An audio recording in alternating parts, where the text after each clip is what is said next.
ಈ ಸಲ ಬಸವರಾಜ ಬೊಮ್ಮಾಯಿಯವರಿಗೆ ಟಿಕೆಟ್ ಸಿಕ್ಕಿದ್ದು ಅದು ಸಿಗೋದಕ್ಕೆ ನಮ್ಮ ಬಸವರಾಜ ಬೊಮ್ಮಾಯಿಯವರಕ್ಕಿಂತಲೂ ಹೆಚ್ಚು ಟ್ರೈ ಮಾಡಿದವರು ನಮ್ಮ ಬೆಳಗಾವಿಗೆ ಬಂದಂಥ ಜಗದೀಶ್ ಶೆಟ್ಟರ್ ಅವರು. ಆದರೆ ಕೊನೆ ಕ್ಷಣದಲ್ಲಿ ಅದು ಆಗಲಿಲ್ಲ. ಅವರ ಬೈಕ್ ಏನಿತ್ತಪ್ಪ ಅಂತಂದ್ರೆ ಒಂದು ಮೊದಲನೇದಾಗೆ ಧಾರವಾಡ ಅದು ಮೊದಲಿಗೆ ಆಗಲಿಲ್ಲ. ಯಾಕಪ್ಪ ಅಂತಂದ್ರೆ ಧಾರವಾಡದಲ್ಲೇ ಆ್ಯಕ್ಚುಲಿ ಅಲ್ಲಿ ಪ್ರಹ್ಲಾದ್ ಜೋಶಿ ಅವ್ರನ್ನ ಬೀಟ್ ಮಾಡುವಷ್ಟು ನಮ್ಮ ಜಗದೀಶ್ ಶೆಟ್ಟರ್ ಅವರ ಪ್ರಯತ್ನ ಮಾಡಿದ್ದು ಸಾಧ್ಯ ಆಗಲಿಲ್ಲ. ಆದರೆ ಹಾವೇರಿಯಲ್ಲೂ ಅದೇ ಪರಿಸ್ಥಿತಿ ಬಂತು. ದೂರದವರು ಧಾರವಾಡದವರು ಮೊದಲೇ ಧಾರವಾಡದ ಒಂದು ಭಾಗನ ಆಗಿತ್ತು, ತಾಲೂಕಾಗಿತ್ತು, ಆ ಮಾತು ಬೇರೆ. ಆದರೆ ಅಲ್ಲೂ ಸಹಿತ ಬಸವರಾಜ ಬೊಮ್ಮಾಯಿ ಅವ್ರ ಸಮೀಪ ಇರೋದರಿಂದ ಅವ್ರ ಕೈ ತೆಪ್ಪಿತು. ಇನ್ನೊಂದು ಇದೇ ಕಾಲಕ್ಕೆ BC ಪಾಟೀಲ್ ಇವರು ಹಾವೇರಿಯಿಂದ ನಿಲ್ಲಬೇಕು, BJP ಹಿಡಿದು ಹೋಗ್ಬೇಕು ಅಂತ ಪ್ರಯತ್ನ ಮಾಡಿದರು. ಅವ್ರಿಗೂ ಆಗಲಿಲ್ಲ. ಕೊನೆಗೆ ನಮ್ಮ ಮಾಜಿ ಮುಖ್ಯಮಂತ್ರಿಗಳು ಹಲವು ಸಲ ಅನೇಕ ಒಳ್ಳೆಯ ಡಿಪಾರ್ಟ್ಮೆಂಟ್ಗಳು ತೆಗೆದುಕೊಂಡು ಫೈನಾನ್ಸ್ ಡಿಪಾರ್ಟ್ಮೆಂಟ, ನೀರಾವರಿ ಡಿಪಾರ್ಟ್ಮೆಂಟ ಒಳ್ಳೆಯ ಕೆಲಸ ಮಾಡಿದಂಥ ಬಸವರಾಜ ಬೊಮ್ಮಾಯಿ ಅವರಿಗೆ ಈ ಸೀಟ್ ಸಿಕ್ಕಿದೆ. ಈಗ ಅಲ್ಲಿ ಜನರು ಇವರು ಸ್ಪಂದನೆ ಮಾಡ್ತಾಯಿದ್ದಾರೆ ಅಂತೇಳಿ ಮಾತುಗಳು ಕೇಳಿ ಬರ್ತಾಯಿದ್ದಾವೆ. ಆದರೆ ಈ ಹಿಂದಿನ ಚುನಾವಣೆಯಲ್ಲಿ ಶಿವಕುಮಾರ್ ಉದಾಸಿ ಅವರು ಅಲ್ಲಿ ಈ ಹಿಂದಾದಂಥ ಎರಡೂ ಚುನಾವಣೆಗಳಲ್ಲೇ ಉದಾಸಿ ಅವ್ರಿಗೆ ಗೆದ್ದಿದ್ರು. ಆದರೆ ಯಾಕೋ ಈ ಸಲ ಅವ್ರಿಗೆ ನಿಲ್ಲುವಂಥ ಏನಪ್ಪ ಔದಾರ್ಯ ಬರಲಿರೋದು ಉದಾಸೀನತೆಯಿಂದಾಗಿ ಅವರು ಅದನ್ನು ದೂರ ಸರಿದಾಗ ಅನಿವಾರ್ಯವಾಗಿ ನಮ್ಮ ಬಸವರಾಜ ಬೊಮ್ಮಾಯಿ ಅವರಿಗೆ ಬಂದಿದೆ. ಇವತ್ತು ಅವರು ಇದರಲ್ಲಿ ಯಾರಪ್ಪ ಕಾಂಗ್ರೆಸ್ ಅಂದ್ರೆ ಆನಂದ ಸ್ವಾಮಿ ಗಡ್ಡ ದೇವರ ಮಠ ಅಂತೆ. ಈ ಆನಂದ ಸ್ವಾಮಿಗಳು ಸಾಕಷ್ಟು ಅಲ್ಲೇ ಓಡಾಡ್ತಾ ಇದ್ದಾರೆ, ಪ್ರಯತ್ನ ಮಾಡ್ತಾ ಇದ್ದಾರೆ. ಇಬ್ಬರು ನೋಡೋಕ್ಕೂ ಜೋರ್ದಾರ್ ಟಕ್ಕರ್ ನಡೆದ.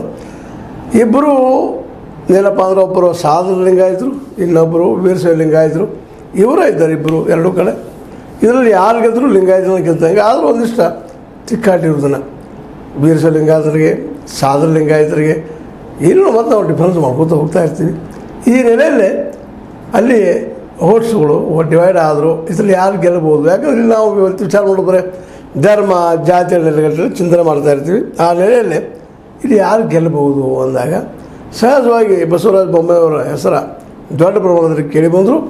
ಅಲ್ಲೇ ಈ ಸಲ ಬಸವರಾಜ ಬೊಮ್ಮಾಯಿ ಅವ್ರಿಗಿಂತಲೂ ಹೆಚ್ಚಿಗೆ ಈ ಒಂದು ನಮ್ಮ ಆನಂದ ಸ್ವಾಮಿ ಗಡ್ಡ ದೇವರ ಮಠ ಅವ್ರ ಮಾತು ಅಥವಾ ಧ್ವನಿ ಹೆಚ್ಚು ಕೇಳ್ತಾ ಇದೆ ಅಂತ ಸೂಚನೆಗಳು ಬರ್ತಾ ಇದ್ದಾವೆ.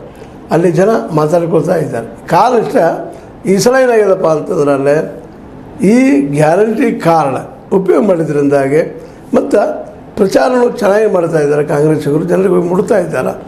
ಹೀಗಾಗಿ ಈ ಕಾಂಗ್ರೆಸ್ದ ಗ್ಯಾರಂಟಿ ಕಾರ್ಡ್ ಇವ್ರಿಗೆ ಅನುಕೂಲ ಆಗಬಹುದು ಅನ್ನೋಂಥ ಮಾತಿದೆ. ಬಟ್ ಅದು BJPಯಿಂದ ಈಗಾಗಲೇ 2 ಸಲ ಗೆದ್ದ ಅಧಿಕಾರಿಗಳಂಥ ಸ್ಥಾನ, ಅದನ್ನು ಈ ಗ್ಯಾರಂಟಿ ಕಸ್ಕೋಬೋದಾ ಅನ್ನುವಂಥದ್ದು ಸಾಮಾನ್ಯವಾಗಿ ನಡೀತಿರೋಂಥ ಚರ್ಚೆ. ಅದು ಎಷ್ಟು ಮಟ್ಟಿಗೆ ಸಾಧ್ಯ ಆಗ್ತದನೋ ಏನಾಗ್ತದೋ ನೋಡಬೇಕು. ಬಟ್ ಅಲ್ಲಿ ಮಾತ್ರ ಈ ತಿಕ್ಕಾಟ, ಈ ಒಂದು ಏನಪ್ಪ ಅಂತಂದ್ರೆ ಜನಮನ ಗೆಲ್ಲುವಂಥದ್ದು ನಡೆದ ಎಷ್ಟು ಮಟ್ಟಿಗೆ ಯಶಸ್ವಿ ಆಗ್ತದೆ ನೋಡಬೇಕಾಗಿದೆ. ಜೊತೆಗೆ ಇದರಲ್ಲಿ ಇನ್ನೊಂದು ಏನಪ್ಪ ಅಂತಂದ್ರೆ ಕಾಂಗ್ರೆಸ್ಸಿಗೆ ಪ್ಲಸ್ ಪಾಯಿಂಟು ಮತ್ತು ನಮ್ಮ ಬಸವರಾಜ ಬೊಮ್ಮಾಯಿಯವರಿಗೆ ಮೈನಸ್ ಪಾಯಿಂಟ್ ಅಂದರೆ ಈ 8 ಕ್ಷೇತ್ರಗಳಲ್ಲೇ ಏನಪ್ಪ ಅಂದರೆ 7 ಕ್ಷೇತ್ರಗಳು ಕಾಂಗ್ರೆಸ್ಸಿನ. ಇದು ಭಾಳ ದೊಡ್ಡ ಹೊಡೆತವನ್ನು ನಮ್ಮ ಬೊಮ್ಮಾಯಿಯವ್ರಿಗೆ ಕೊಡ್ಬೋದು. ಯಾಕಪ್ಪ ಅಂತಂದ್ರೆ ಈ ಕ್ಷೇತ್ರದ ಒಟ್ಟು 8 ಕ್ಷೇತ್ರಗಳಲ್ಲಿ 7 ಕ್ಷೇತ್ರ ಕಾಂಗ್ರೆಸ್ ಇರೋದರಿಂದ ಸಾಕಷ್ಟು ಪ್ರಭಾವ ಇಲ್ಲೇ ಕಾಂಗ್ರೆಸ್ಸಿಂದ ನಡೀತದೆ ಅನ್ನೋದರಲ್ಲಿ 2 ಮಾತಿಲ್ಲ. ಈ ಹಿಂದಿನ ಚುನಾವಣೆಯಲ್ಲೂ ಸಹಿತ ಈ ಗ್ಯಾರಂಟಿಯಿಂದಲೇ ಈ ಭಾಗದಲ್ಲೇ ಇಲ್ಲಿಯ ಕಾಂಗ್ರೆಸ್ ಗೆದ್ದದನ್ನೋದು ಅಷ್ಟ ಕೈ ಸತ್ಯ ಆಗಿದೆ. ಹೀಗಾಗಿ ಬಸವರಾಜ ಬೊಮ್ಮಾಯಿಯವರು ಈ ಕ್ಷೇತ್ರವನ್ನು ಗೆಲ್ಲಬಲ್ಲರ ಅನ್ನುವಂಥದ್ದು. ಯಾಕಂದರೆ ಈಗಾಗಲೇ ಬಸವರಾಜ ಬೊಮ್ಮಾಯಿಯವರಿಗೆ ಬೆಂಬಲದ ಇಲ್ಲಂತಲ್ಲ, ಮೋದಿಯವರ ಬೆಂಬಲದ ಜೊತೆಗೆ ಹಿಂದಿದ್ದಂಥ ಉದಾಸಿ ಅವರ ಬೆಂಬಲನೂ ಅದು ಹೆಚ್ಚಿಗೆ ಬರೋದಿಲ್ಲ. ಆ ಮತ್ತು ಬೇರೆ ಅವರು ಈ ಎಲ್ಲ ಹಿನ್ನೆಲೆಯಲ್ಲಿ ಮತ್ತು ಜೊತೆಗೆ ಇನ್ನೊಂದೇನಪ್ಪ ಅಂದ್ರೆ ಇದೇ ಹಾವೇರಿಯಲ್ಲಿ ಬರುತ್ತಿರೋ ಸಿಗ್ಗಾವಿ ಇವರ ಈ ಒಂದು ಹಾವೇರಿ ಕ್ಷೇತ್ರದಲ್ಲಿ ಬರಲಾರದ್ರಿಂದಾಗೆ ಇನ್ನೂ ಸ್ವಲ್ಪ ಪ್ರಭಾವ ನಮ್ಮ ಈ ಬಸವರಾಜ ಬೊಮ್ಮಾಯಿಯವ್ರು ಕಡಿಮೆ ಆಗ್ತದೋ ಏನು ಅಂತ. ಆದರೆ ಜನಸಾಮಾನ್ಯರು 2 ರೀತಿಯಾಗಿ ಮಾತಾಡ್ತಾ ಇರ್ತಾರೆ. ಇಲ್ಲರಿ ಮೋದಿ ಅವರ ಹವಾ ಭಾಳ ಜೋರದ, ಮೋದಿ ಅವರಿಂದಾಗಿ ಇಲ್ಲೇ ಮೋಸ್ಟ್ಲಿ ಬೊಮ್ಮಾಯಿಯವರು ಆರಿಸಿ ಬರ್ತಾರೆ ಅನ್ನೋಂಥ ಕೆಲವು ಜನ ಅಭಿಪ್ರಾಯ ಪಡ್ತಾ ಇದ್ದಾರೆ. ಆದರೆ ಕಣ್ಣಿಗೆ ಕಾಣುವಂಥ ಸತ್ಯ ಏನಪ್ಪ ಅಂದ್ರೆ ಈ ಕ್ಷೇತ್ರದಲ್ಲಿಯ 8ರಲ್ಲಿ 7 ಸ್ಥಾನಗಳ ಪೂರ್ತಿಯಾಗಿ ಈ ಕಾಂಗ್ರೆಸ್ಸಿನ ಕೈಲಿರೋದ್ರಿಂದಾಗಿ ಕಾಂಗ್ರೆಸ್ಸಿಗಿರೋ ಎಷ್ಟರ ಮಟ್ಟಿಗೆ ಇಲ್ಲೇ ಇವರ ಬಿಟ್ಟು ಕೊಡ್ತಾರೆ ಈ ನಮ್ಮ ಬಸವರಾಜ ಬೊಮ್ಮಾಯಿ ಅವರಿಗೆ.